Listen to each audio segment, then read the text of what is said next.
Okay, so we're going to try a couple of new things that I haven't really emphasized before.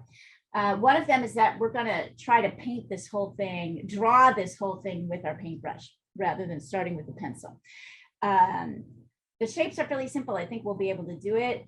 Don't rush this process. When you guys rush this process, you get the drawing wrong. The drawing is just as important. So I'm going to walk you through how to kind of sketch out your drawing, make sure you've got it. But the second thing is I thought we would try a black and white underpainting, which they actually call a grayscale. And I think that'll be that's a beautiful base to support really anything. So I thought we'll start with that.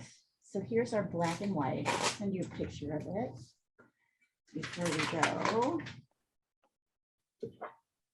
So go ahead and pick, let's see, for this first task,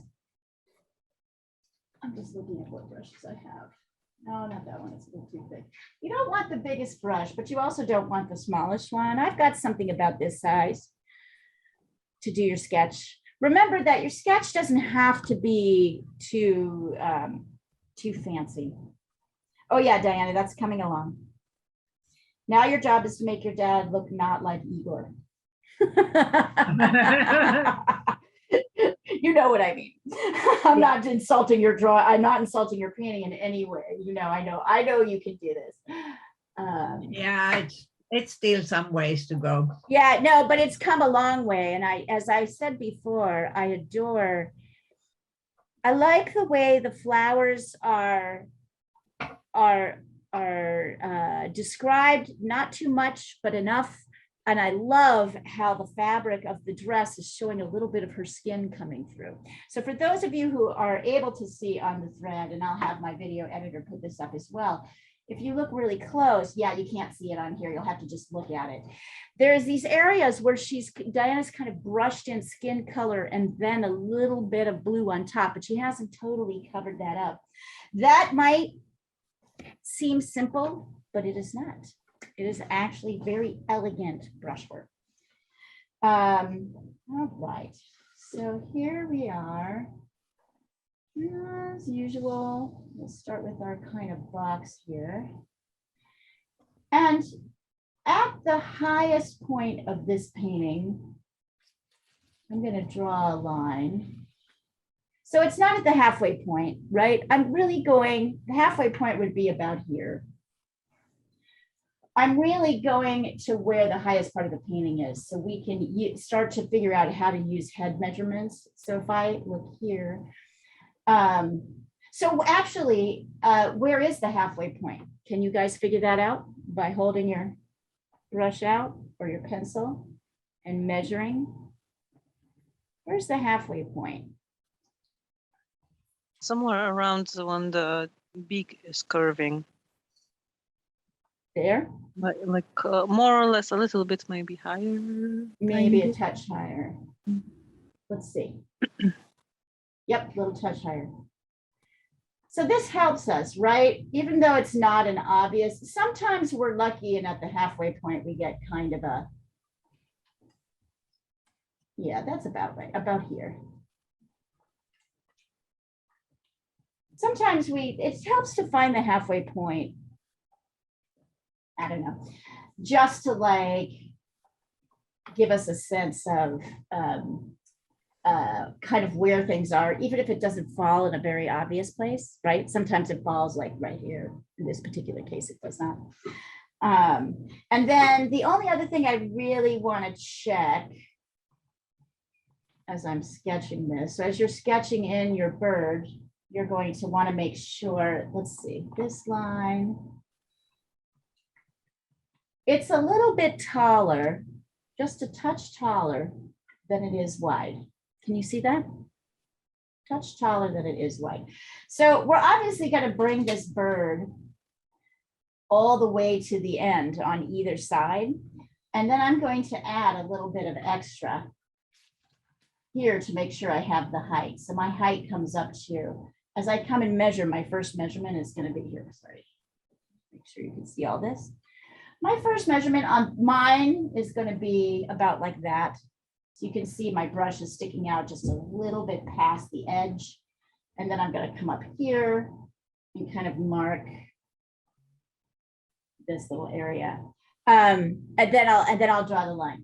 So let's talk. We're going to start with a black and white, a grayscale underpaint today. If you want to be unadventurous about it, you can get black and white paint. I don't actually own black paint. I have to mix mine always. So I am mixing mine with what? What am I using? You guys know this. What am I using to mix my paints? Burnt sienna Burn and umber. ultramarine. Burn umber. Burnt sienna will make it a little bit lighter. It'll make it a little bit redder and a little bit lighter. So yeah, this is my favorite. I'm giving you my secrets now. This is my favorite recipe. And then I've got white. Right.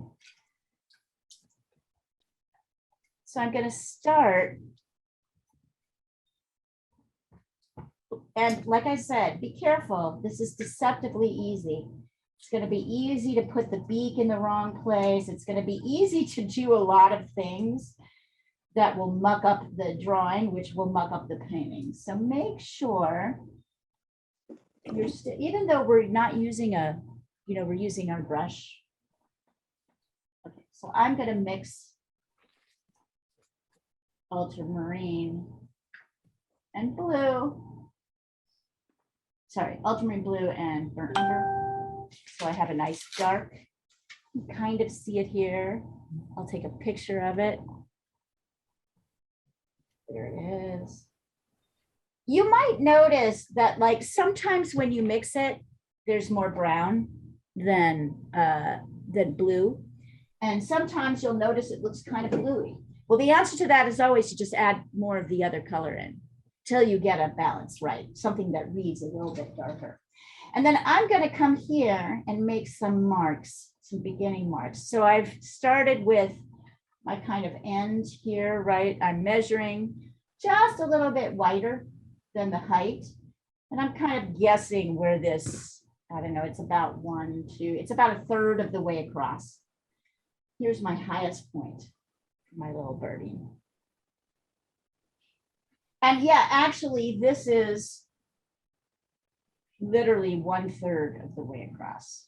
So I can double check here and see 1, 2, 3. Yep. So about here is where this line goes.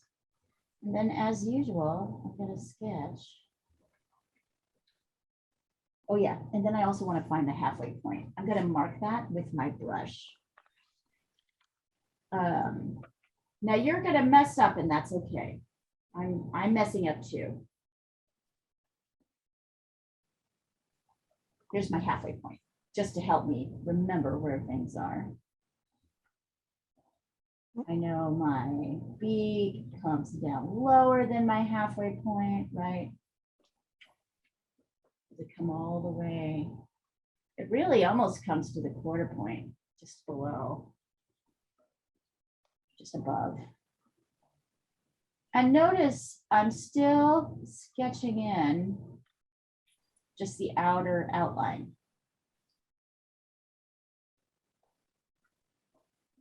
I think I got that right. Maybe it comes up a little bit. So if I make a mistake with my paint, I'm going to get some paper towel.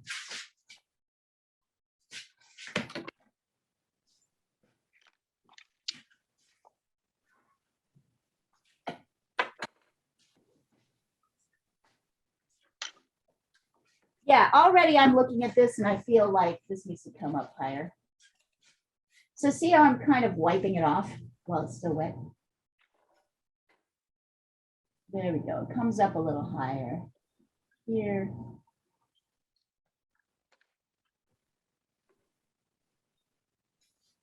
Right.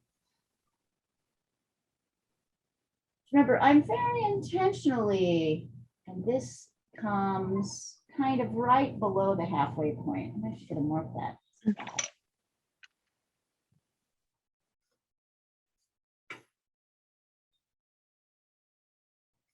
This looks a little weird because I haven't drawn the inside line yet, but that's okay. So you're paying attention to this shape, right? Here. Seems so simple. There we go.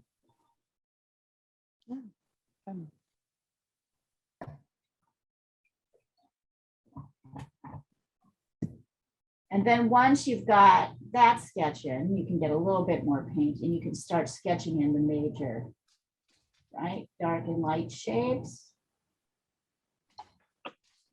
I really loved this piece. I mean, look at his funky, such a funny beak. The shape of it is really kind of fascinated me.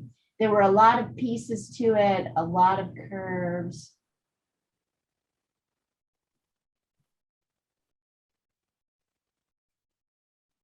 It might be good to find the halfway point here because I believe the eye is right above it. So I'm going to find here. So points about here. Yeah. So you'll notice if you come over here that the eye is kind of above that quarter point.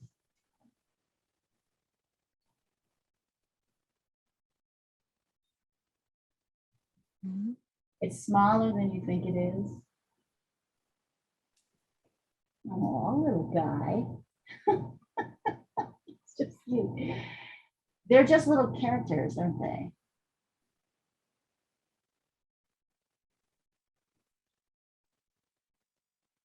Do you, Annika, do you have any good, like sort of close-up pictures of your peacock? Might be fun to do like a peacock head. I think I do, yeah.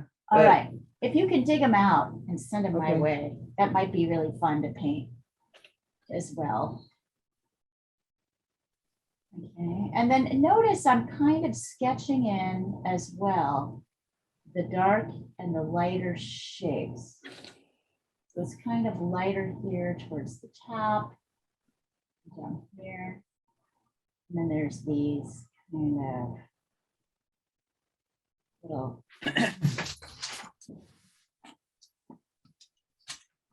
oh.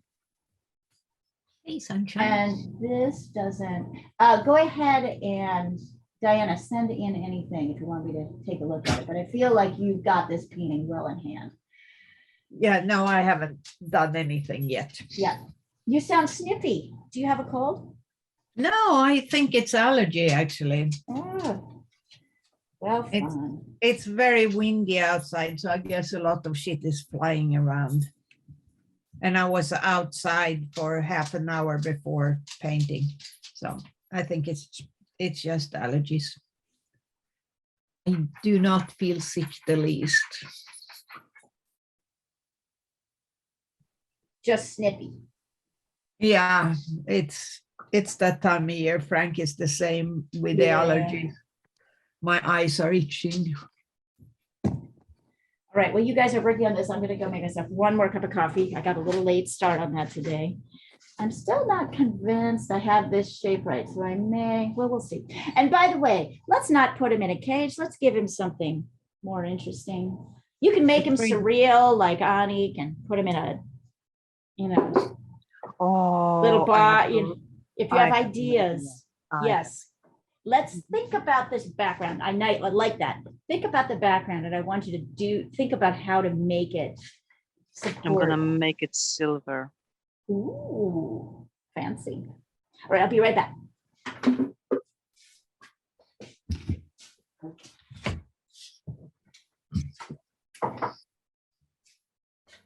What you doing, sunshine?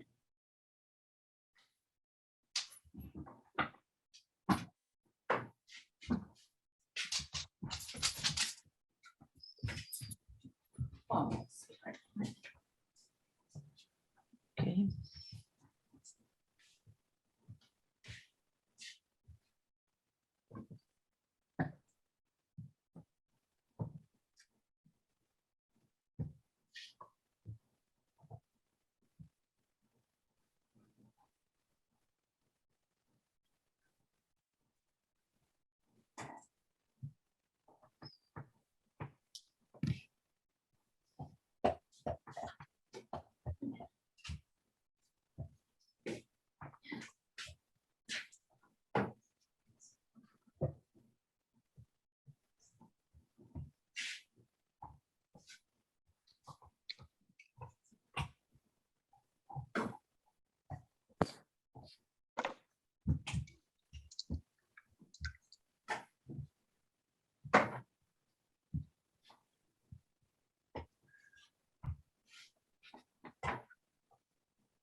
sunny, it's just too dirty.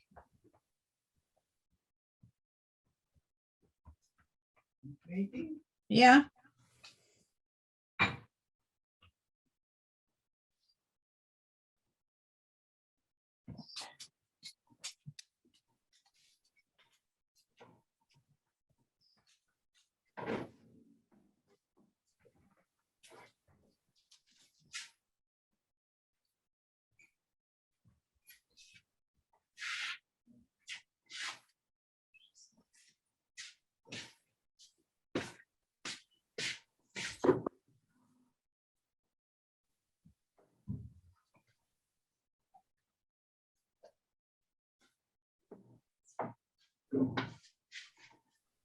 Also, looks like my phone has decided to update right now. No, I did not. Oh, ask yeah, it to. isn't that lovely when that Is it- happens? I know, because it's like 5 or 10 minutes. I'm like, no, I want you to do this at 2 in the morning. So when you're ready, go ahead and hold up your sketch and I'll just add you to the spotlight so I can see it. Let's see.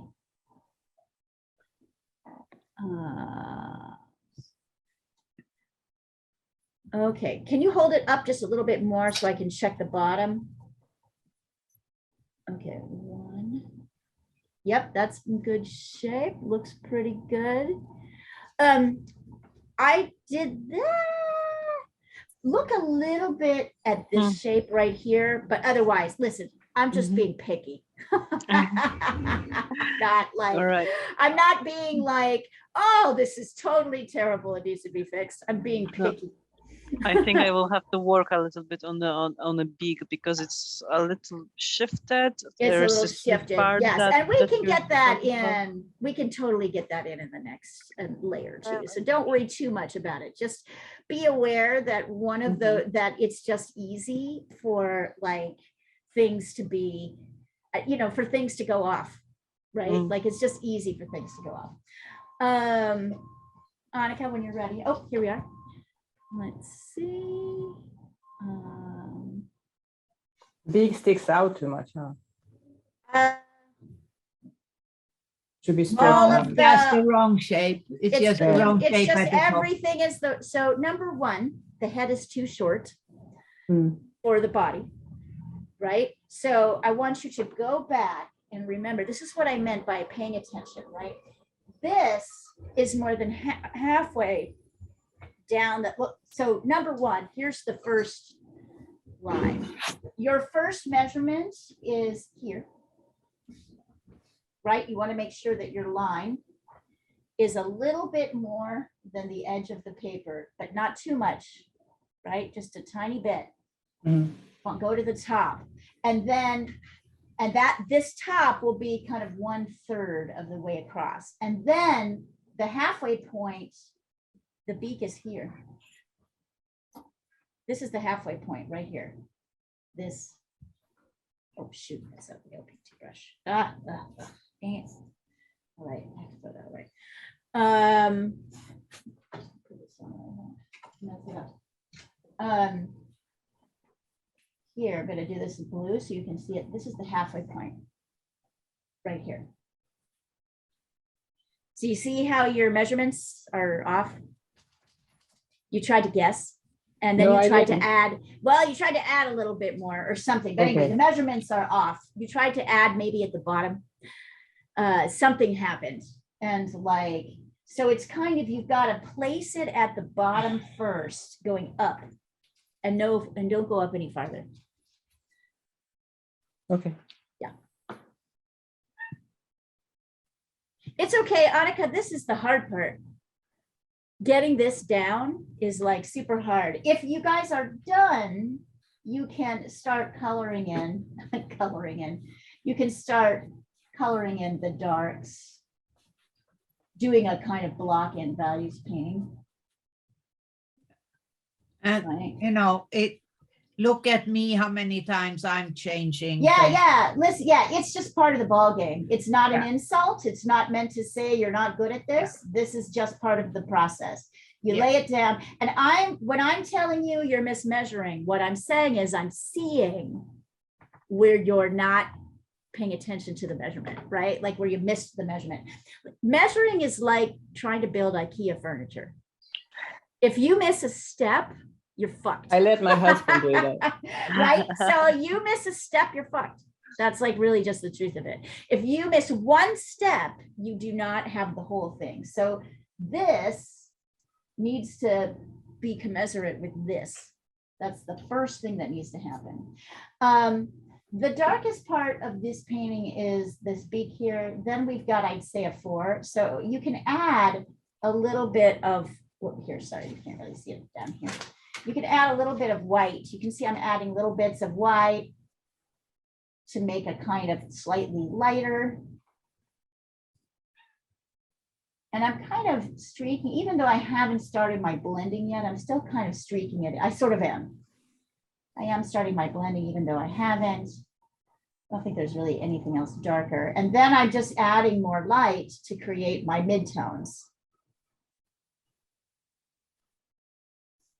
Right? And the key, if this is a little darker, that's okay, but I still want to have pretty strong contrast between my, and you can dip your brush in the water every time, or you can use more paint, just paint, right?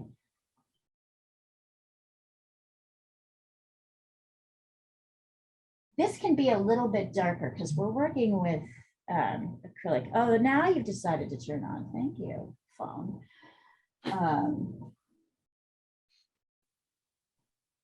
Things can be a little bit darker because we can always lighten them on the top layer. But I still want some sort of sense of the major lights and darks.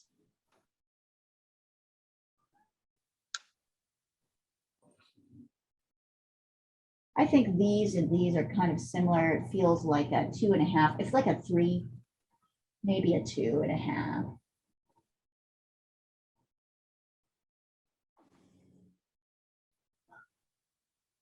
Notice I'm using a lot of choppy strokes. I'm not worried too much about blending. I'm more concerned with value definition. I want my values. So right here around the beak, I'd say these are similar in value, but as we move up, it gets darker. There's Annika's kitty cat. Oh, and then this is like kind of super dark. Not super dark, but That is my kitty cat. I know. He's got a very like noticeable mew. Almost bird-like. Yeah. Yep. As I'm laying this down, this is looking a little blue to me. So I'm just adding in some, while the paint is still wet, I'm actually adding in some brown over the top and kind of stirring it together. This is a little bit darker, this little scruff part. That's okay. Because I can go later on top of it, and actually lights look even better on top of dark. This is the beauty of acrylic, right, Diana? And oil painting too. Yes. Like your lights look better, shockingly better, if you've got darks underneath them. And that feels like sort of counterintuitive to what we know, but if you can accept that, you will not believe. I'm going to send you a piece that Jean Tate, one of our former writers people who still takes classes, is now, it just did, where she worked with the similar way that I work, with a dark background and a red underpainting, and you will not believe how the lights in her painting have showed up. It's just astonishing. Two blues. You'll notice I'm using a lot of choppy strokes, even on this layer. I'm not really concerned with getting everything right, but I am still, I'm trying not to get too like anal about like, I'm still trying to kind of follow the flow of what the patterning of the feathers is doing. That's why this brush is helpful. It's not too small. It's not too big either. I don't know what I want to do with the outside. So I'm just going to kind of paint it a general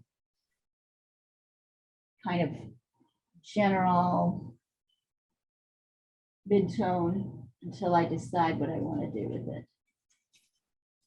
I do want to get some paint on the canvas. And I love this part of the process because it doesn't have to be so precise, but if your drawing is good and you're paying attention to proportions and values, you look at how already I've got a painting that's starting to feel a little bit alive. It's starting to feel alive.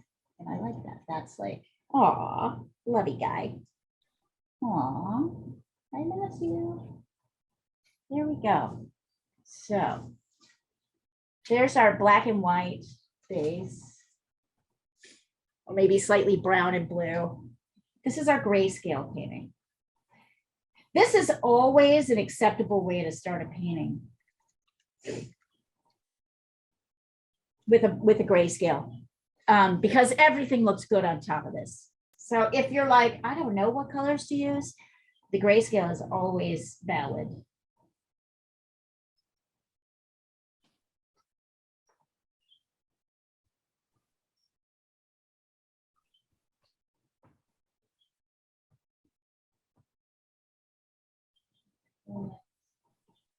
See my little guy. I mean, he's messy, but he's still, basic lights and darks are still there. I'm going to take him out of that cage. Notice the areas that seem kind of strong. It's where like I haven't really paid attention to the edge much yet. Now I'm just taking my finger. I can't help it. I have to. Right. There's where dark meets a light area and there's feathers. So it's kind of ragged. So these are the areas we're going to really focus on as we get into it. So, but also you guys take your time. I'm rushing because I want to give you time to finish, but I want you to really take your time. In fact, hold on, I got to grab this call.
Beep.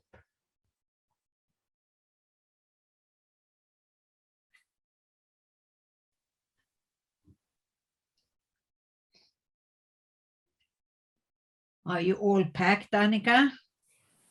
No. But it's a mess. I packed, a lot of things that I find out I need. I've already packed. Oh, Stuff like that. But it's fun. Discover a lot of things that you can't throw away. Almost everything. yeah, I know. It's easy to, I'm dreading the day I have to move from this house, or maybe they'll carry me out on a stretcher so I don't have to worry about it.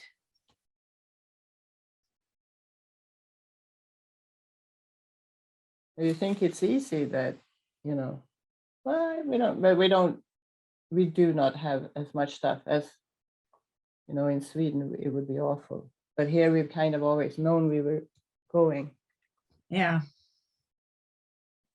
but still. And all And the this- horse stuff and stuff. You know, I don't have horses anymore, but I have saddles and I can't get rid of my saddles. I'm like, no, those are my saddles. And I'm like, yeah, but you don't need them. You won't need them when you go back to Sweden? Well, maybe then, but you know, they're heavy. They're heavy. But Yeah, I'm the down question to, is, I'm down to 4 saddles now. It's kind I of- heard you've kind of delayed your departure a little bit.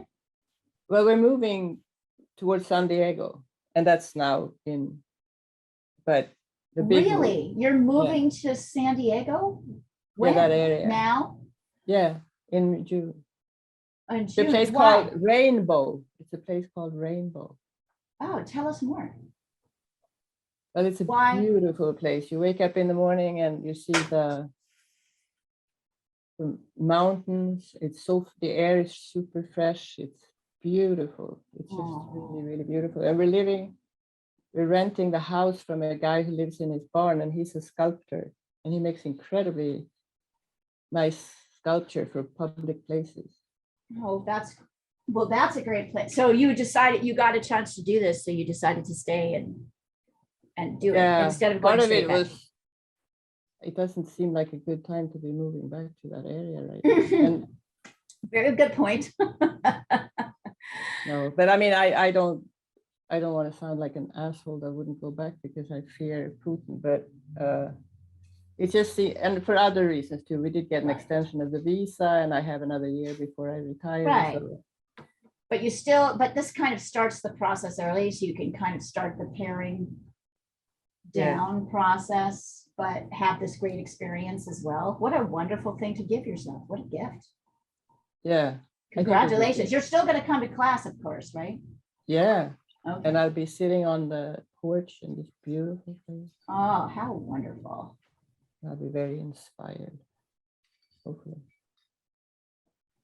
It's gonna be nice.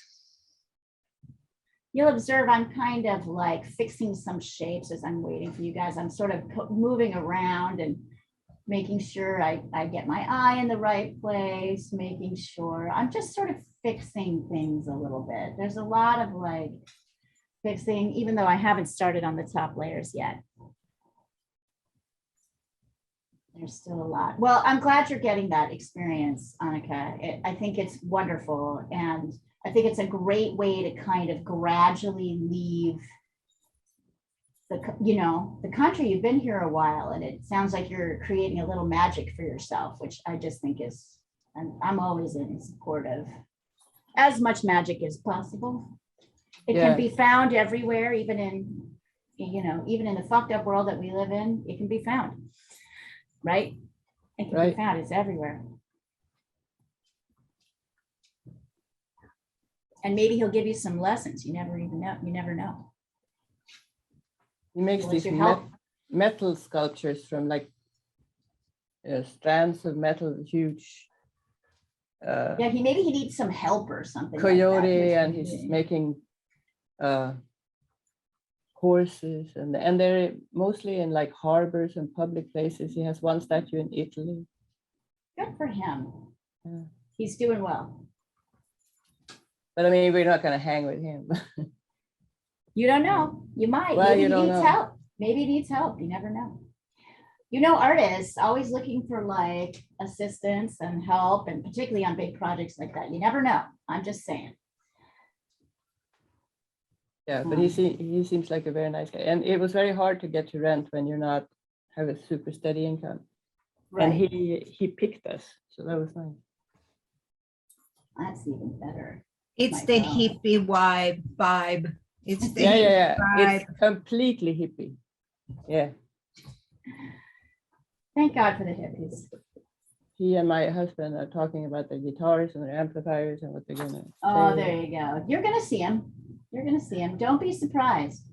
Be open to the idea that maybe he can teach you something, or you can Yeah. help him and learn, because that would be, I would kill for no, I would not kill, but that is a great experience. That is not to be sneezed at. No, it's not. That is, do you say that? Does anybody say that in any other language? This is not to be sneezed at, which when you think about it, is an absurd It's a very funny way of saying something. No, Doesn't but we really. have we inget att fnysa åt. Yeah, that's what we Yeah, do. which It's is not to be sneezed at. no, not quite. It's nothing to like about. Oh, nice. And it means the same thing, right? It's kind of a, Yeah. it's a cool idea. I remember the couple of years I lived in Hungary, how I felt like all the lessons there, I'm seeing I'm messing this up as I'm working on it. All the sayings there were kind of similar, but the Hungarians are super negative. So everything was just a little bit worse. So instead of saying break a leg when you go on stage, the Hungarians say break both your arms and both your legs. They really do. It's not Hungarian only. It's just basically Central European. Is that vibe. Central European? You guys say that too. That's hilarious. It just killed me. I'm like, you're kidding me. And then my other favorite one, do you say this? The Hungarians, if they want to wish you luck, they wish you a hat full of shit. That's No, like, this one I no, wish you but to step in shit, or if you want to wish, I wish you a hat full of shit. And they don't say the word shit. I wish you a hat full of it. But what they mean is a hat full of shit, which I think is just a way of kind of like making sure the gods don't get too mad at, exactly. right. Exactly. We say break both legs. Right. when we wanna wish. Break both legs. And when I was teaching, I remember I was teaching English at some point in Hungary. This was a long time ago, like 8 years ago or 10 years, no, 12 years ago now. And I was teaching everybody, I was teaching this group that was quite like advanced in their English about the idiom carpool. So I was trying to explain what a carpool was. I'm like, like a carpool, like it's the secondary meaning of pool, which is to bring together your resources.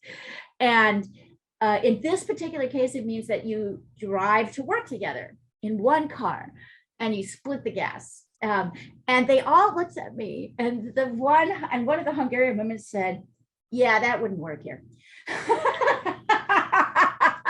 That wouldn't work here. And I'm like, what do you mean? The traffic is terrible in Budapest. I see it. It's awful. Yep. People would be jealous of each other's cars. They wouldn't want to see. Yeah, wouldn't work. We're not, she sat there, she said, we are not, how do you say it? We're not very helpful. It's like, all right. Gotcha. I mean, I'm sure it was a joke as well, but it really did completely confound everybody I was talking to. They were like, I don't get it.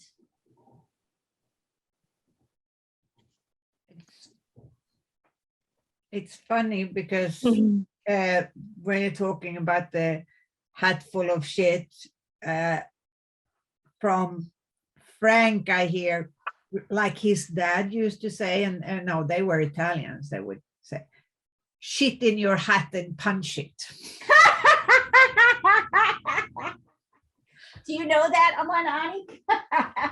I know the classic one, al bocca del lupo, so it means go to the, so you basically end up in the mouth of the wolf, something of this kind.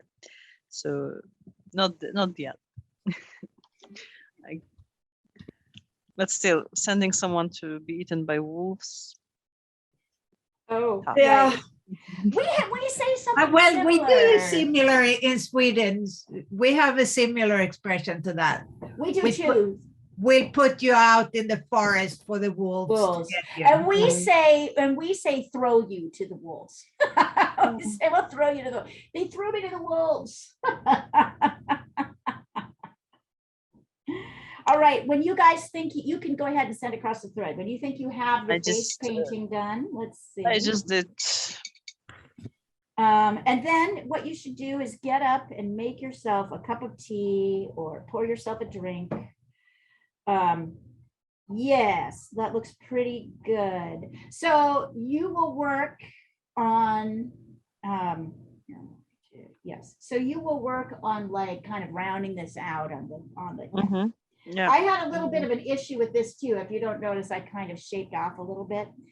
So if you want to, even with your underpaint, and I'm just looking, I feel like, so I don't know if you noticed, I mucked around with this area too. I think the beak is a touch too wide. It's a little tricky to see how to get this dark in Mhm. here. So you might want to, I think I will make it Yeah. darker and a little yeah, bit and of- a also bit narrow. extend this Mhm. out a little bit more. So I'm gonna actually turn this upside down because I think it's gonna be Yeah, easier to because see. it's I just closer to think the eye. Mhm. Right?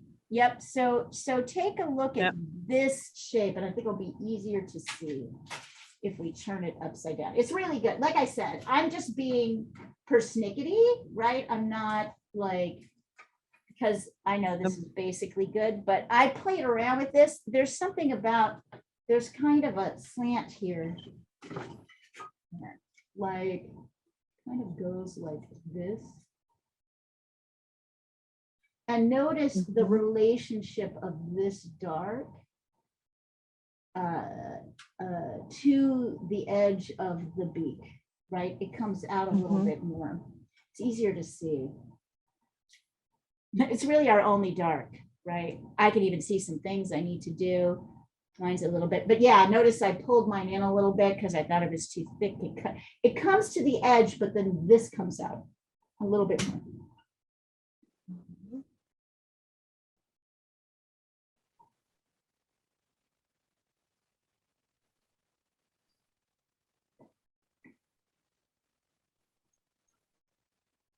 And for gosh sakes, take your times, ladies. This is our time. This is our time, our time. I'm very excited, by the way. I'm locking in the details for a summer session, maybe July and August, with my friend Lotto, who's going to be teaching on Sundays at the same time Emma teaches her Procreate class. He's going to be teaching printmaking from home. So you'll need a couple pieces of equipment. This is a fantastic class to do with kids. You totally don't have to if you don't want to, but if you want to, Anik, your kid would be totally ready for this. You're going to be using a lot of things like styrofoam containers and potatoes and working in and pen and just ballpoint pens to do your etching and your printing and your rolling. So all you're really going to need is a roller and some acrylic paints and then some kind of paper, but everything else will be used from home. And I think it's going to be a lot of fun. You get to experience my friend Lotto, who's a character, real character. So, so I'm telling you now, because there's some materials you'll want to get, but also I really think this is a great class. It doesn't have to be for kids. It's just, I think it's an easy one for kids to join. I think Sounds it's going like. to be a lot of, I think it's going to be a lot of fun, which is why we're scheduling it in the summer.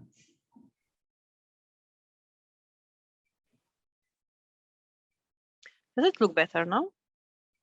Yeah, it sure is. Don't you feel it? It looks a little. Yep. Okay, so give it a rest. Anik, Annika, whenever you're ready, send it over. You give it a rest for a second, let it dry. Get a cup of coffee, step up, stretch your legs.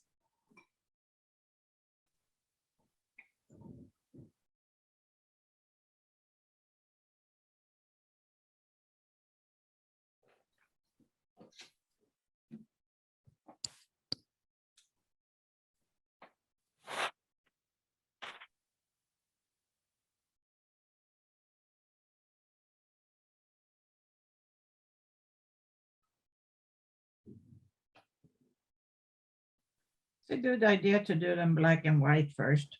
Isn't that a fun one? Because the, it's funny, I don't use it myself much, but it just shows the colors on top so nicely.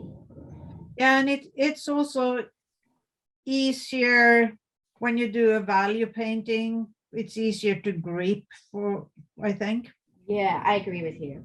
Okay, Artica, better. I see how you, good job. But you can, Annika, you can block it here, or you can maybe, anyway, it's fine as it is. I see your point. It's bigger. My suggestion would have been, Annika, to bring it to the bottom and then just end it right at the top wherever it ends. Then you don't have this awkward extra little bit of thing, but I see what you did here and the measurements now work.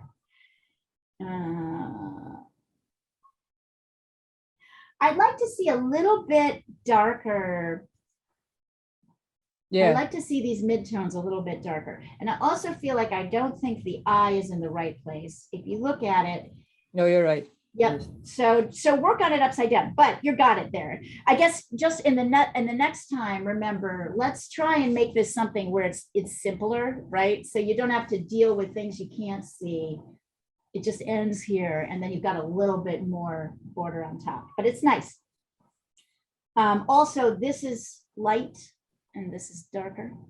So you want to kind of push those. We're pushing the light, dark areas, even in the underpaint. Yeah.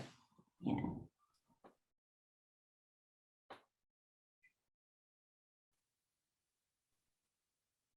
And then our fall Sunday painting class is going to be caricature.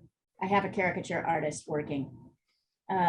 She's fantastic. Her name is Lorelei. This is what she does for a living. She's a caricature artist. She's taught before. She's incredible. So for those of you who want to learn how to do caricature work and learn how to integrate that into, portraits, really, that's what she's going to teach.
It is the funniest. It is really like plaintive. It's very cute. What did they say? You're cute. You're cute. You are. He says,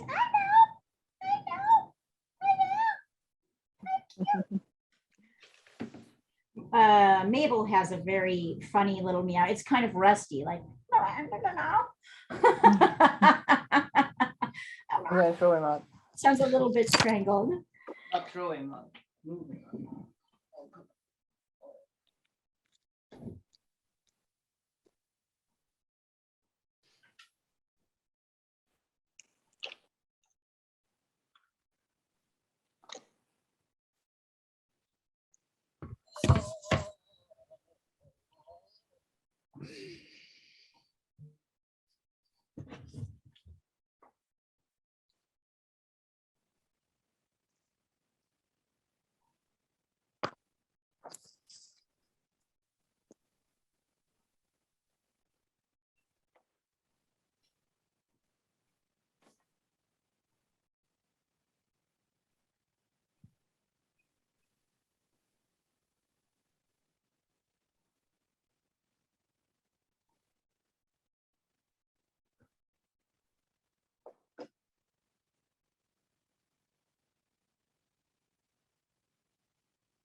Be right back, ladies.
Okay.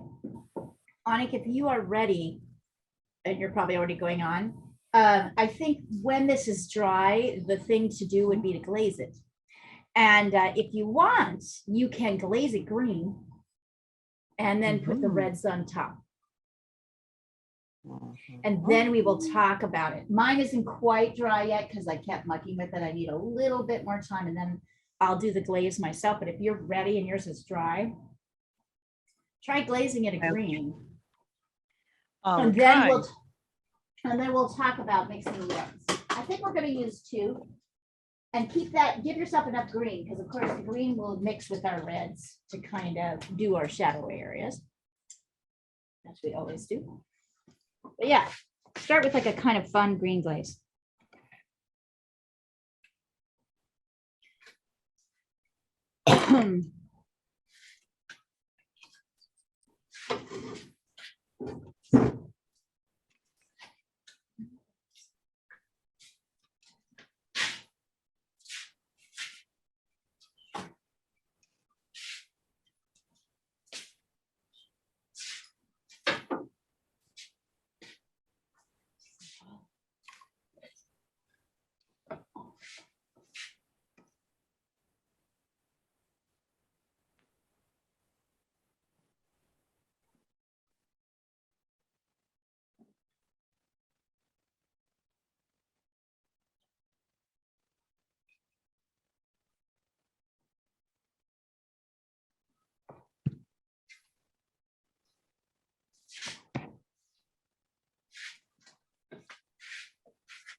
Am I dry yet?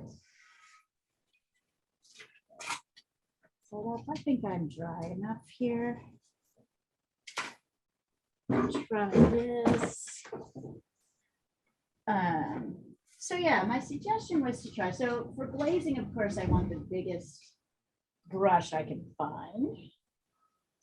I'm going to use my craft brush and I'm going to give myself a little bit of green, which I'm going to dip into when I use my, when I start mixing my red. So I'm going to give myself just enough green. Oh, here we are. I'm using Viridian green, but quite honestly, it could be any green, phthalo green, sap green, chrome green, whatever you got. Observe a lot of water. There we go. There's a lot of water, so this is a runny layer, which means you want to make sure that your layers on top are dry. And then let's layer a green. So why are we doing green, ladies? Because we will be painting red. And they are Because it's a complement- complementary. Yes, exactly. Good students, good little students you are. My friend. Hey, somebody watching the video might not know that. So I should probably explain it, right? So complementary colors, if you put them right next to each other or you pair them with each other, they will pop each other forward. So there's a beautiful pop that happens. When you mix them together, oh, see, that wasn't quite dry, so it's peeling off a little bit. So that's why I'm like, make sure everything is dry first. And notice this is like putting a green, you know, like a filter on your camera. It's like a transparent layer. It shouldn't take too long to dry, just a couple minutes, but let it dry completely. And then we'll start going to our top layers of this bird. So what we have right here right now is kind of this dull, right? It's almost kind of dull. Oftentimes the glaze will do that. It kind of dulls things. This is a wonderful base, dark, dull base will make your bright colors look so bright. I think that's the non-intuitive thing that people don't understand until they start sort of working with paint a little bit. What you see is on the first layers, like right here, how flat the paint is. That's because you can see a little bit of the white canvas on the background. You have to layer paint for it to look good. So I'm just going to let that guy dry. Oh, shit.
Yep, you can still see it's kind of dripping.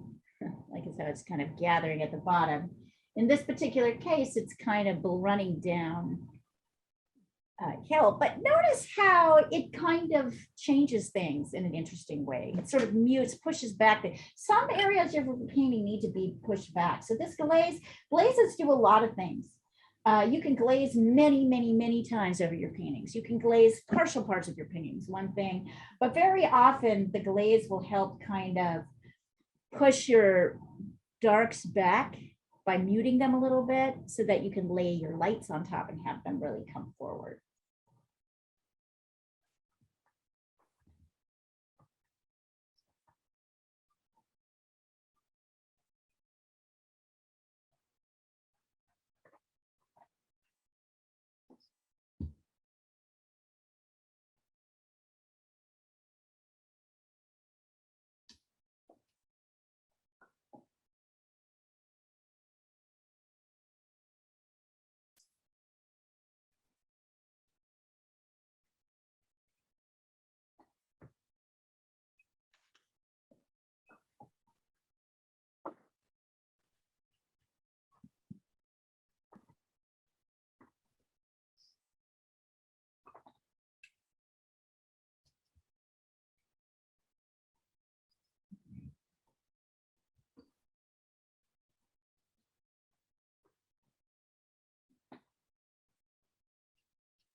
I may take my, I'd like to get going on these top layers and show you some mixing. So I'm going to point to the shadow areas. I'm going to point to an area. You tell me if it's a shadow area or a light area. Okay. Shadow or light? Shadow. Yep. Shadow or light? This shadow of it. Yeah. Light or shadow? Shadow or light? This is light. Yep. Light. Reflection. Shadow or light? Oh, Light. Light, right, because the top, right? It's coming from the top. Shadow or light? this is rather shadowy. That's all shadowy. Shadow or light? Light. Why? Right. So there's a lot of shadow, right, on this. Much of this bird is in shadow. So as we start to mix, this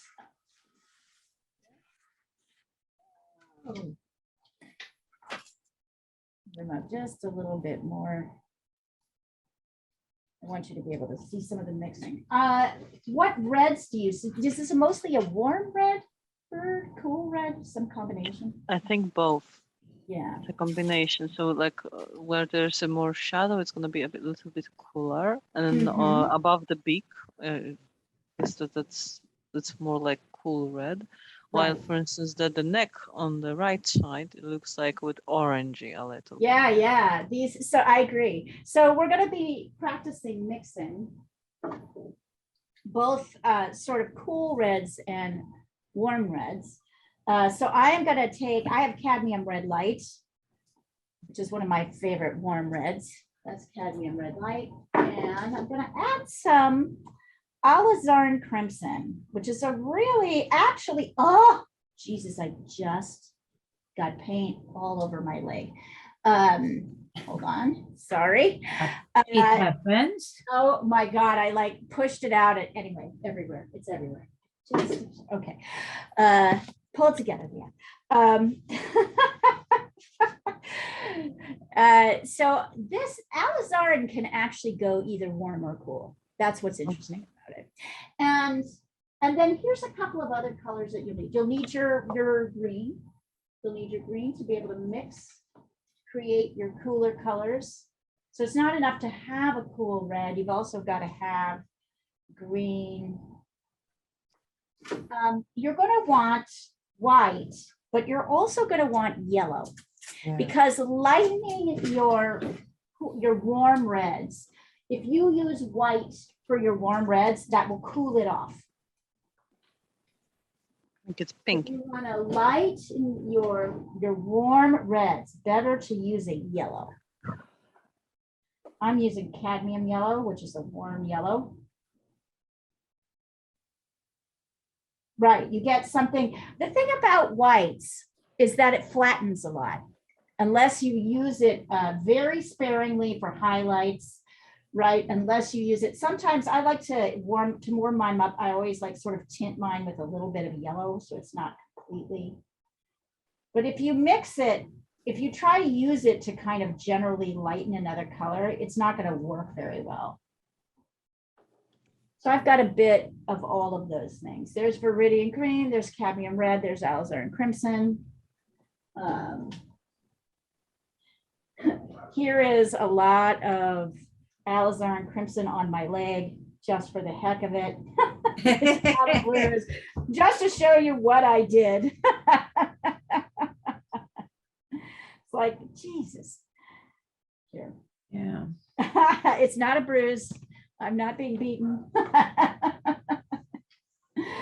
And then now I want a kind of I'm going to start with a bigger flat. I'm going to start with kind of a medium flat, but no, that's too small. I'm going to start with this flat brush. Now, this flat brush is not my favorite for blending because it's a little bit too stiff, but I will start it as I start to layer these paints in. As usual, I like to go to the darkest areas first. And so I'm going to start by mixing a little bit of alizarin crimson with some Viridian green. So it has a kind, it looks a little bit more richly burgundy. You'll see the green mixes in and disappears. So when I can kind of come up here. And that red comes to about here. And I feel like I can get it down here too. I want to use less water. And I want to use a lot more paint. Because I don't want these layers to be so runny. If I lay the paint down and it looks too red and too like alizarin without any thing here, I'm gonna like, and notice I'm kind of brushing it in. Let's see here, I can't really see the bottom right here. Fortunately, I have my base painting to kind of guide me and where my darkest areas are. Yeah. And then I want to clean my brush off and maybe squeeze out the excess water. So it's a little bit dry again. And then I might add, for the shadow areas, I might add some cadmium red into the green alizarin mix. You see, I'm still working shadow areas. These are kind of more shadowy, but they're lighter. So I'm actually mixing both reds. And I'm kind Okay, of trying. I forgot to do something for work, so I have to eat. I have to leave you. Okay, we will Yeah. see you soon, madam. Have a Yeah, great day. yeah, you too. Have a good day. You Have too. a great day. You can darken it by adding a little bit more green. So you see how I'm like kind of, I've adjusted the darkest parts to have a little bit more warm red in them, but they're still in shadow. And also observe, and I'm still kind of, when I have an area like here, where a kind of a lighter area meets a darker area, I'm going to try a soft edge. And I'm looking at how that might be too, might have to darken this a little bit more. Yep. And notice, so I don't want any like strong line. This is where I don't actually like this brush very much because it makes it's too clean. It makes too many strong lines. So I'm going to take my new favorite hard brush. Do you guys have a fan brush? Happen to have a fan with you? You know, Yeah. I hate the fan brush until I cut the edges off. And now this is a fantastic tool. So I can take this dark kind of. See how I'm kind of, and I can do it as well here because it's a little bit raggedy. See how it's a little bit raggedy here, a little bit like, so I'm just working the edges.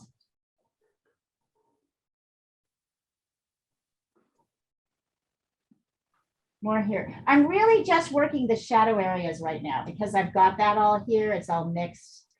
So let's see, my shadow areas are kind of down here. And the red shadow areas, I should be even more clear on that. Okay, you're gonna have to come down just a little bit. So that we can see what's happening. Notice I never assume that I remember what's happening. I'm always looking. Because I'm paying attention to different things at different times. I can see like it needs to get a little bit darker here, right? See how then it needs to get a little bit redder over here.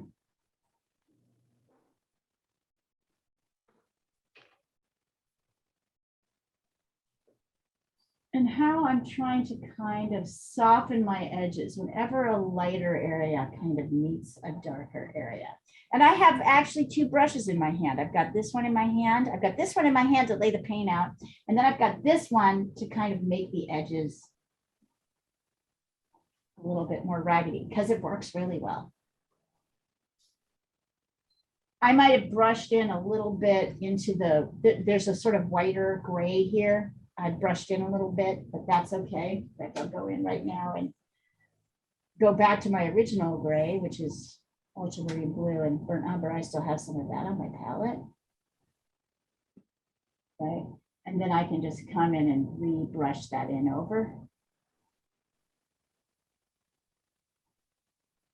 See how I can kind of fix things. I haven't really mixed for that area, but I can redefine it.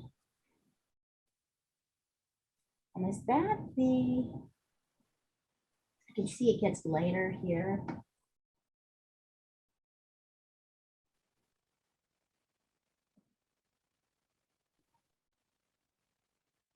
But not too light, it's sort of light.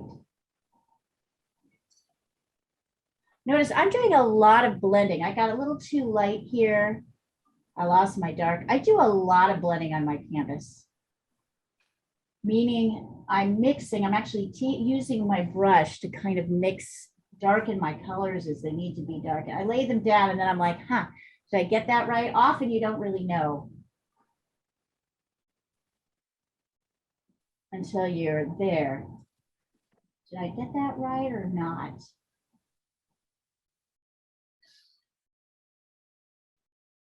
As you start to look closer, you'll see a lot more of like where the light areas kind of meet the medium areas. This is all shadow, right? This is all shadow.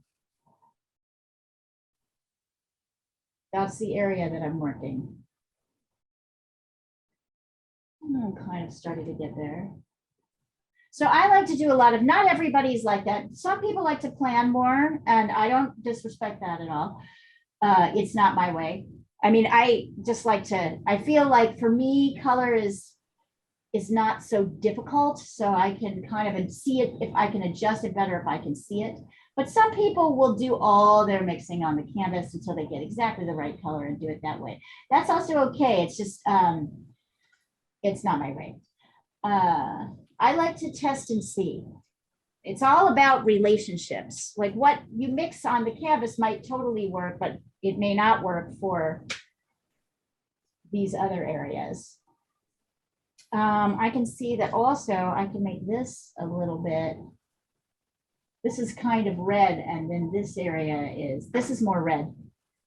This is more dark, kind of regular black. So I'm going back to my regular black to layer that in. That little dark tip on here. It's a big brush, so I don't have that much control.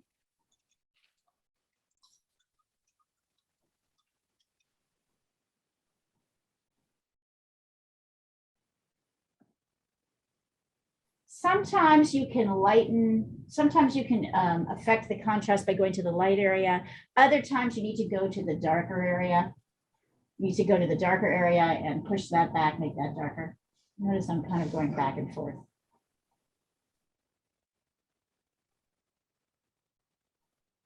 And look at how nicely this totally mutilated fan brush works. I love it so much.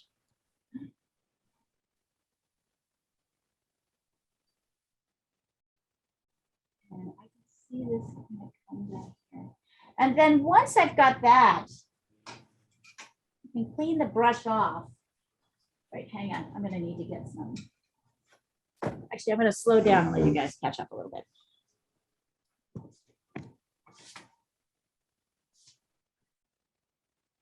Here's what my palette looks like with all the mixing. Here's what my bird looks like. Oops. Still a little bit on the dull side, but starting to get there.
You'll notice that this still looks dull, but that is because we're mixing shadow colors.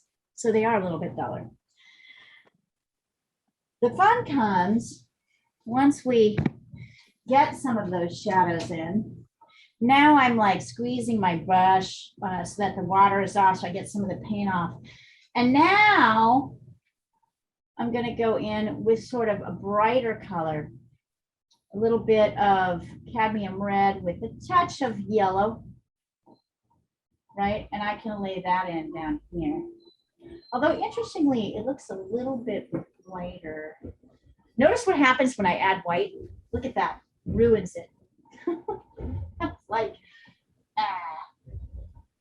So I'm sticking with yellow for these brights. And now as I brush them in, I'm kind of trying to get rid of the hard edges by brushing over into what's still kind of wet paint into the shadow. See how I did that? I'm like brushing into it. I can do maybe 2 or 3 brushes, and then I need to get a little bit more paint on my brush. I'm not using any water at this point. It's all like kind of more wet paint. But look at everywhere where a light area is meeting a dark area, I'm softening that edge. Now notice it's not just happening on that side, it's also happening on this side. There's a little bit of edge. Now I'm starting to have something that feels a little bit brighter. Now, technically, this is kind of flat. It's a little bit whiter, I think, because it's underneath the beak, but I decided to brighten it. The same is going to happen up here. So I'm using, so notice, so as I drag my paintbrush into the edge of this still, but you see how I'm getting these dark lines? So I want to keep wiping off my brush and maybe grabbing little bits of light. I can do maybe 3 strokes. Then I've got to clean my brush off again, get more light. 1, 2, 3, right? 3 strokes. I'm kind of blending this in a little bit here on the top. And then as I come over here, it gets even lighter. So I'm adding yellow. If I add white to this red, look what happens. Ugh, gag me. It is not what you want.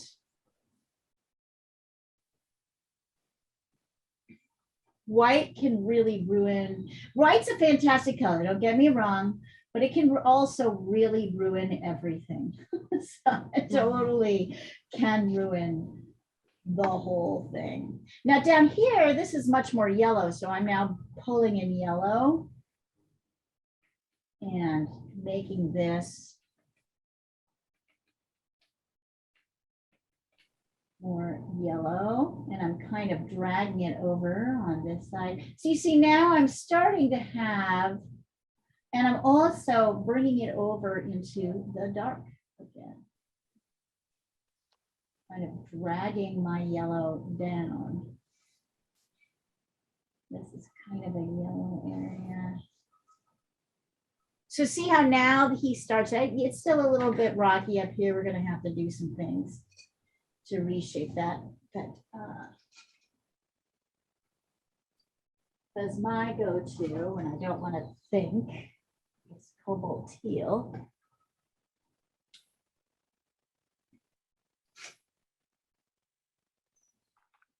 I'm bringing in some of my background to help me reshape. So in this particular case, I'm bringing in a sort of turquoisey color, and I'm mixing it with a touch of white because I want that to kind of contrast, be a little bit cleaner, a little bit cooler, but also brighter.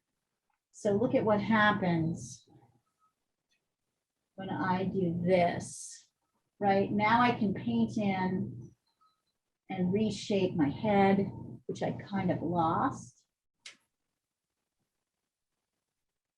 I can always change the color later if I don't like it. Too much white makes it kind of too minty. Yep, so back over with just more of the blue.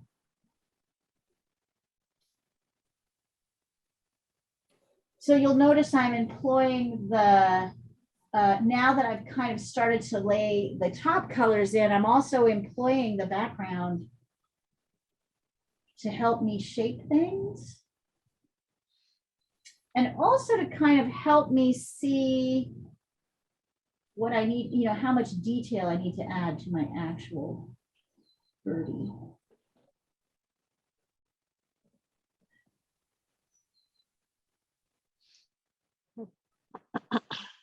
And here, where I really lost the shape of my beak, I can now kind of recover it. So I'm really looking at this shape here, this, what do you call it? Negative shape, to help me figure out, which is the shape between the shapes, right? To help me figure out.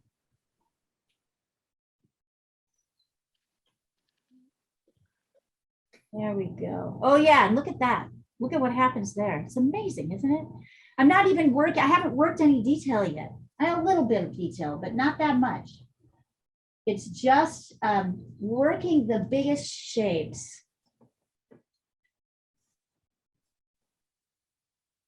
I haven't worked the eye yet. I haven't worked the beak yet. So I want you to spend 5 or 10 minutes working on these sort of basic shapes. And then here. No, I'm having trouble. I still haven't, oh, I see. Got paint on my. Notice my pictures are looking a little dull. Here we go. This should be better. Now we're starting to get somewhere. Not totally there yet, but we're starting to get somewhere.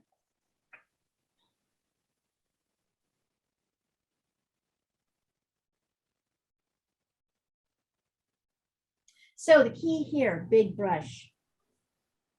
Maybe two, maybe a flat, maybe a fan or a mutilated, or one of those big craft brushes with a real scratchy edge, so you can create kind of scratchy lines. Look, I'm even using my finger a little bit. Paint's still wet, so I can kind of pull it in and over.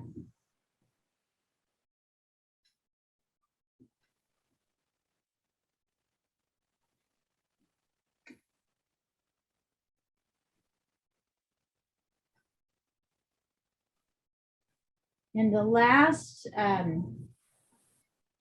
15 minutes, we've got, like I said, about, we're at 9, like we have about 25 minutes left. So we'll work for another 10 on these. And then I'm going to show you kind of the detail and the stuff that's not feathers. We're going to look at those colors.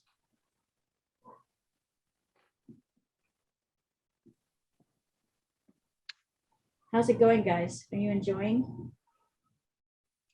Yeah. I'm gonna send mine in a moment. Just wanted to finish the beak part. Okay. That's how I have. Oh, you're working on the beak. You went far ahead. All right. Do it.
But look at how the brights are already starting. Nice. Bring your darks up just a little bit in here. Yeah. And now jump in, get in your, get in a background color. You can cover it up with silver afterwards, but get in some kind of background color. I've done it a little bit like mix of pearly and I see it. I see it. I wonder if you should put kind of a yellow white on the bottom and then put the silver on top. It's actually a mix of the pearl and the Naples yellow, right? Naples But yellow. I'm not convinced yet. Mhm. All right. All right. That is the test. Bring your If so- dark up a little bit more. Mhm. And then look for areas like in here where you can kind of see little variations, right? It's a little bit darker. Yeah. Right here. Darker. Look for little areas where you can kind of see a variation, a little bit of a mid-tone. Mhm. To me, there's a lot of red in this beak, probably because of his, it's like reflecting. Yeah. Like The red, shadow- the shadow is red. yellow, right? Like, so I'm gonna try, let's see. I'm gonna try mixing like a little bit of red, some, I have this shirt, some green and some yellow. And see if, and a lot of white. And see if I can get something, kind of, let's see, it's probably too dark. Yeah, it's a little bit too dark, but I can add more white to that. So this is red, green, and yellow and white.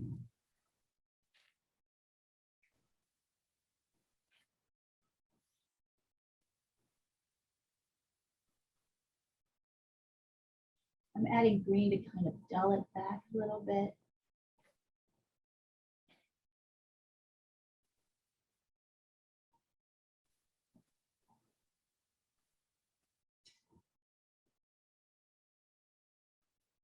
Edges are a little bit harder here.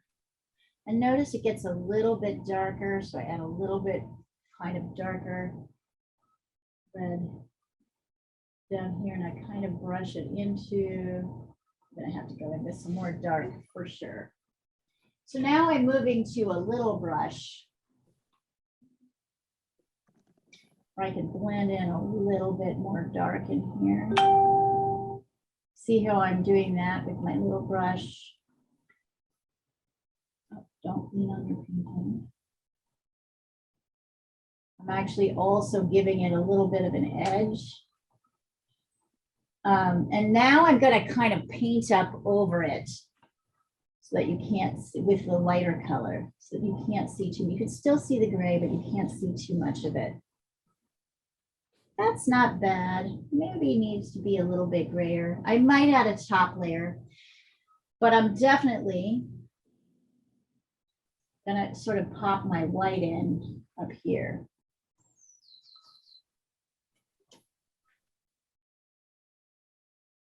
So the white's like super white here, and then it gets a little bit darker as it flecks down.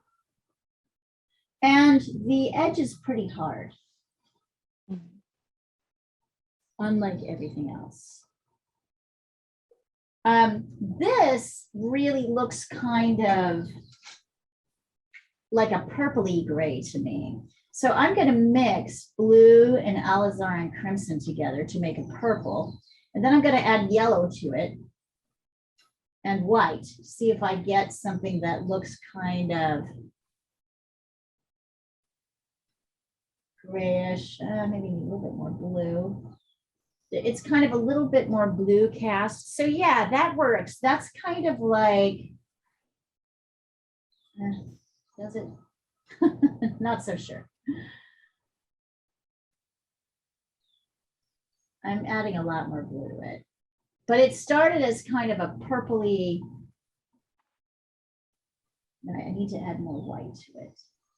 And then this really has a rough, there's all these dots. You're not going to paint all those dots in, but you're going to kind of dry brush, which means I'm brushing. I have sort of a big scoop of paint and I'm kind of harshly brushing so that I leave little spots.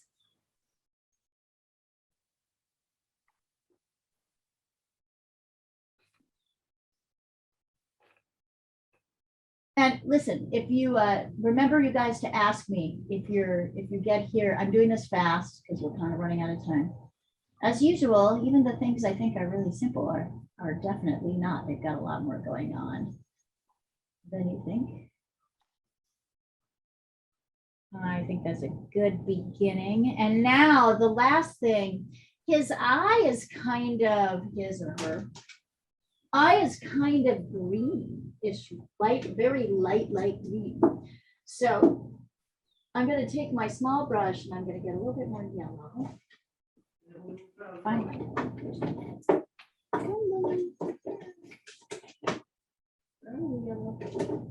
Oh, here you go. My hand. So I'm going to add a little bit more yellow here. And I've got this, you can use your turquoise. I have to have this turquoise green. So let's see if I can make this do something for me. If you can't, just mix a touch of green. You're going to mix yellow, green, and white for the outer edge of the eye, the iris part. Sorry, yeah, the iris, not the pupil. You might even put in a touch of red because it's slightly gray. But a lot of white. Yes, I know. My battery's about to go out here. Hold on. This is the best part. So I'm going to sketch in this green to about here. And then I'm going to take some of my ultramarine blue and border jumper for the center, right? And then more importantly, I'm going to take, so that's a little bit, it's a little bit white on the side, so I'm going to have to wait to really darken it. I'm getting some ultramarine blue and white, and you'll notice by now I'm using a very thin note. Pay attention. I'm trying to get that dark edge around the eye. Might be a little tricky. You might have to do it twice. You'll also notice, and this is something I really want to emphasize, even using a teeny tiny brush, you'll make your lines too thick. So be prepared to go back in and thin your lines out. And you do that by using the paint that's the color paint that's next to, right? See how it's easy to make the lines too thick. So make them thick. We've got a couple under here. There you go. That's a super thick line, right? That's like way too thick. So I'm going in with some of that gray and I'm just going to brush it right in on top so that I mostly, I have that line, but it's much less strong. So that's kind of how you work that. Observe that like it's very white kind of here. There's a highlight here, white highlight here. Notice it's kind of white above and below. You might need to wait a few minutes until this dries to really get that right. I don't think I quite have that shape right.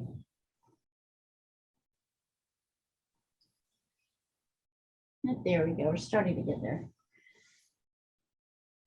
I'm going to definitely have to go get my plug just a second. It's funny when you're painting, you're like, I don't want to stop. Notice that it's, I'm going to send a close-up of this so you guys can see the eye. It's not dark at the same level everywhere. It's a little bit, I'm going to send a close-up so you can really see what's happening in the eye. It's darker here and here. So observe that. It doesn't have to be the same kind of thickness.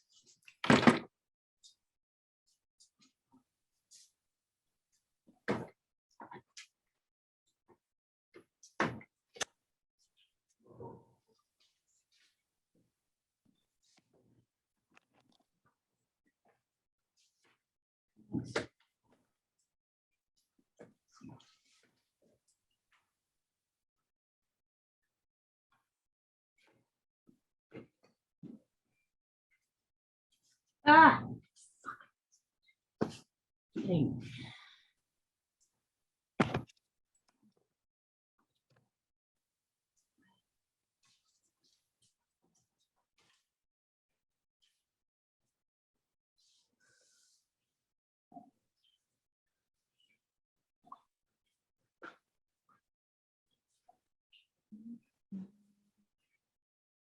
Sorry, maybe I should get.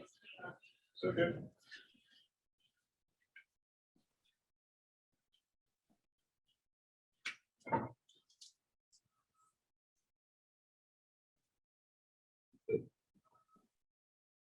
You hear yourself or just She is jumped? defensively hiding behind the Got chair. it, got it. Will you? Okay, until 10:30? Yeah. Okay, got it. Why are you not working?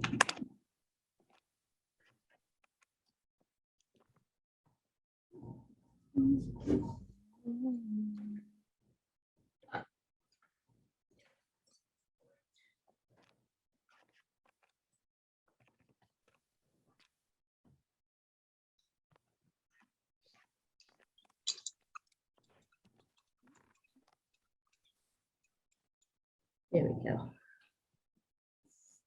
you working?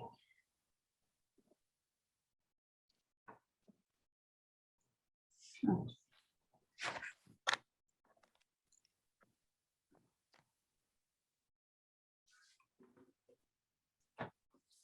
Hi, sweetheart. There you go.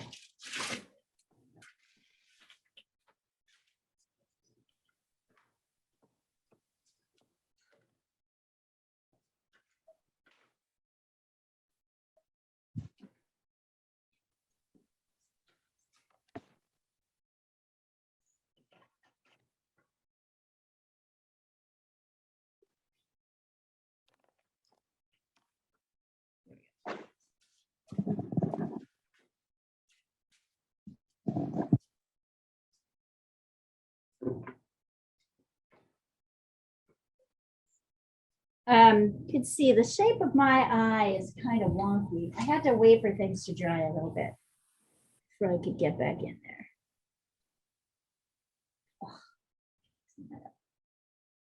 So I'm going to go back in and try and reshape this. So you see this bit is a bit too thick. I'm actually going in and painting. Oops. Anyway, sometimes it takes a little back and forth before you get it right.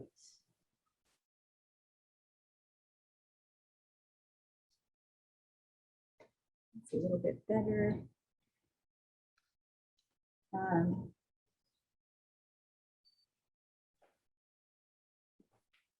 Remember, it's a little bit darker, just like a human eye. It's a little bit darker towards the top here in the iris. And it's a little bit lighter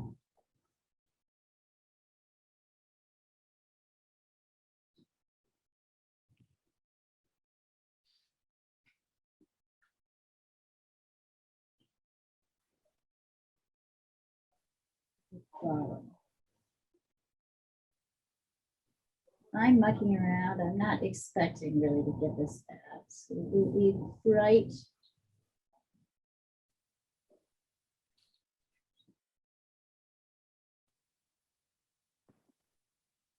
Easy to make things a little too big too, so be careful about that. I've kind of done that here. Now I'm going to try and bring up my, yeah. Oh, hello, sir.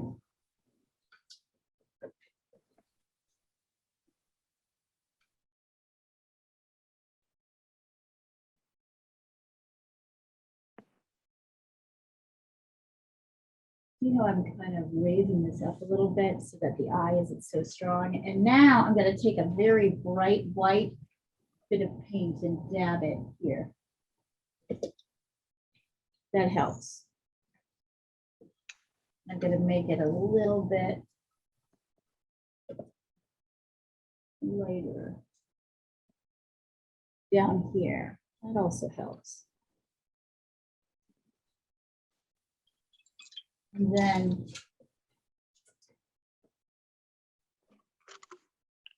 I'm kind of working the areas around, right? So it's a little bit, particularly up here towards where the light is, it's lighter. It's a little bit darker.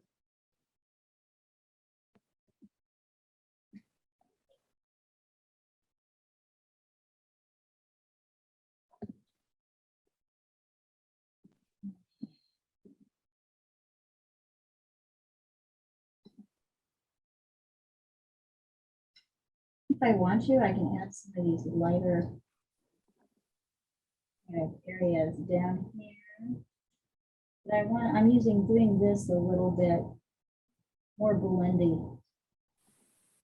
So you can't really see as much. The dark and the light.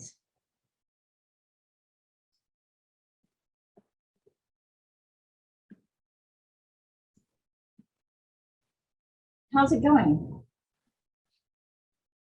Oh, I don't know.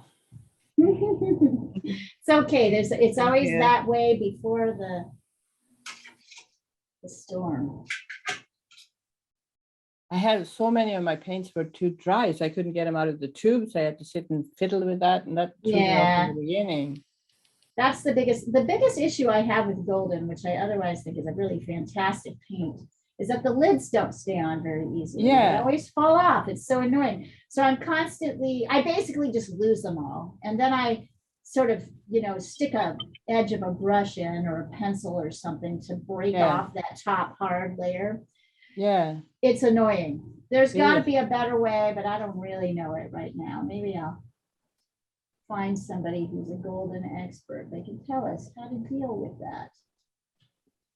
Especially the ultraviolet blue. It's always fucked up.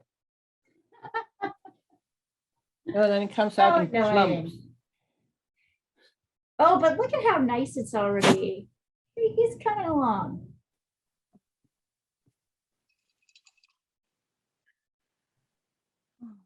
Ani, the other thing you can think about is perhaps a silver edge around much of, like a light, so almost like a liner. Yep. Okay. I'm just gonna send where I'm Yeah. now. We can go for a couple more minutes if you guys want to go. I'm going to change the background, but I'll take it. Okay. Yeah, that get your background in. That helps a lot. And I would recommend something kind of bright bluish. Yeah. Oh yeah, Right. there you go. That's coming along. So yeah, I think the problem is that this background is too much like what's happening here and here, and Yeah. it's flattening everything. Mhm.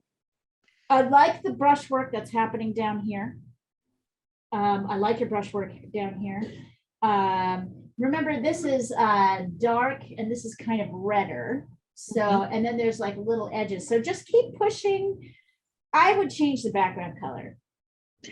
I also think so. I mean, Yeah, it was a good idea. It just doesn't, it's just too much like what's going, and you don't really know till you try it, right? Yep, that's why I tried. But honestly, I'm not really happy with my background, so I'm gonna change it definitely. It's too much blended with the rest, simply, as you're saying.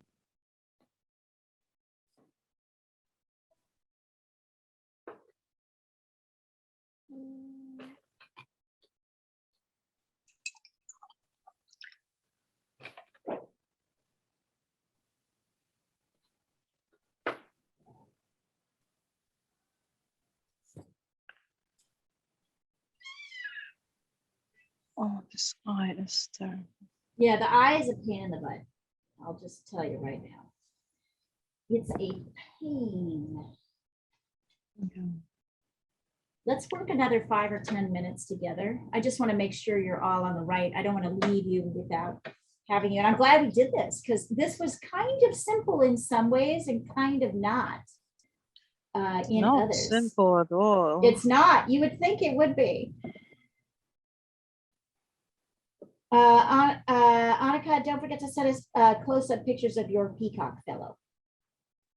Yeah. We will paint him.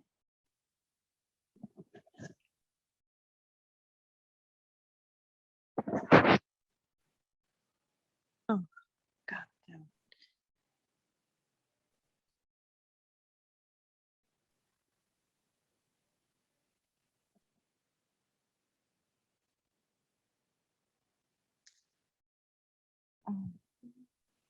There is a shadow, of course, around the eye, and you have to get it right. All those things.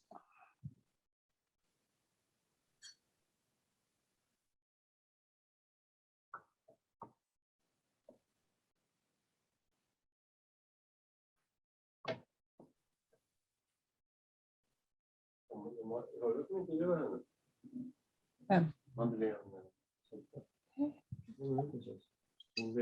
11 minus. Den går lika bra idag som igår. Ah.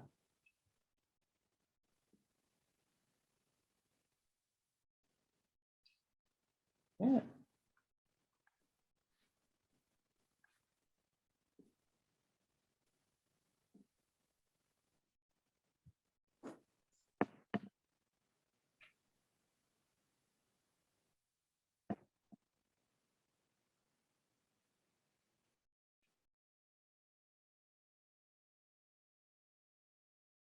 Let's see.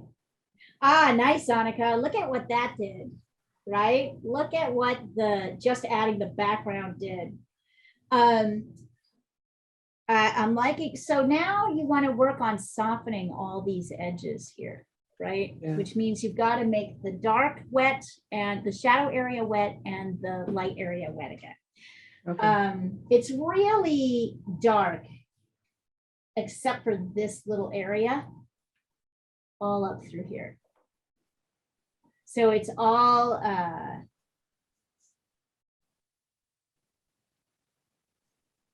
yeah, it's coming.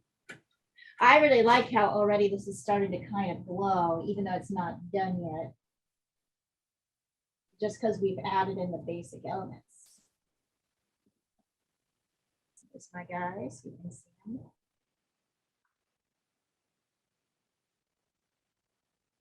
Also, this area is a lot darker than it looks. Yeah.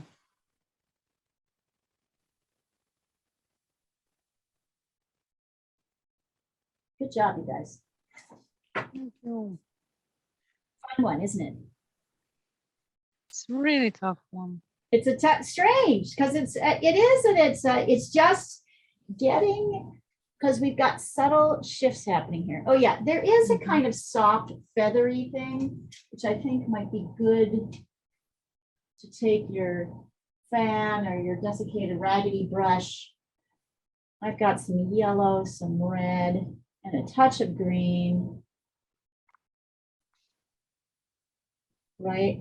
To kind of brush back here.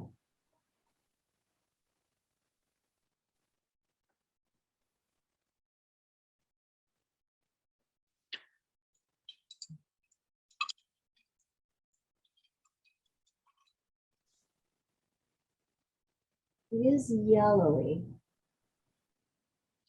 It's actually very much yellowy and Yeah, there. And it's kind of like, and then it kind of blends into, it's darker than this here. It kind of blends into this lighter orangey area out here.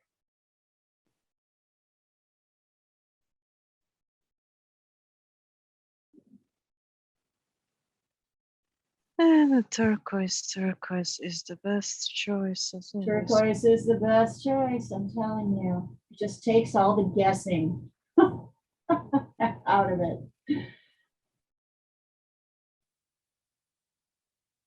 I'm mostly dry brushing here. Then I'm taking this and kind of sketching around.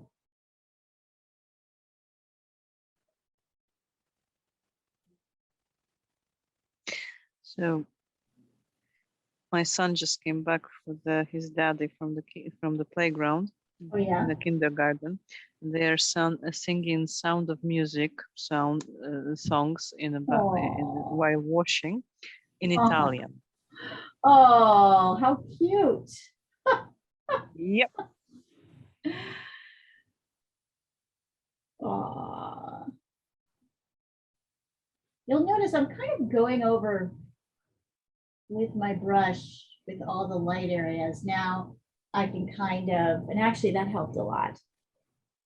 But it's getting these edges soft, making sure you get, remember everything here is all in shadow.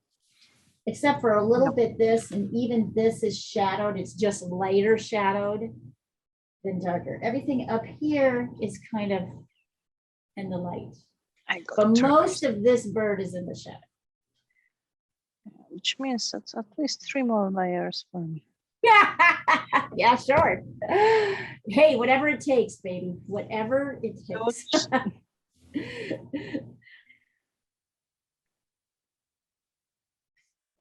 Because it's just getting, my darkest parts are just getting properly dried. Right, so you need to get them wet again. And basically the color is a little bit different than what I planned, by just but notch, really. It's something that you realize if you know that perfectly. That basically when it gets dry and suddenly you look at it and it's like, wait a minute. I didn't plan that. Yeah, often it dries a little bit. It dries a little bit lighter. It seems to dry a touch lighter. Yeah. Right. So it dulls, which often sort of translates to kind of a dull color. Exactly. Right. It's easy for it to. I'm just looking at the shapes of my things because I didn't pay much attention to that as I should have. And I'm trying to get in.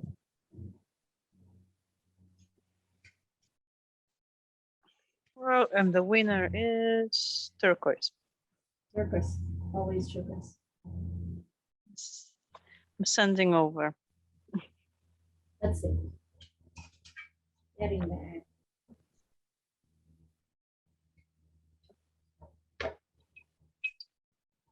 Oh yeah, totally. Yeah, it does so much. Yep. Nice work. Nice blending on your bottom area here, particularly. I really like that. I can see that worked out really well.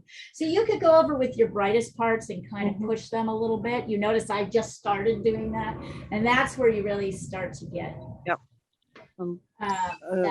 letting that go. Okay, you guys, I have got to go. I'm so sorry. I can't stay any longer. But let's have it. I'm going to have you, I'm going to pull off the spotlight.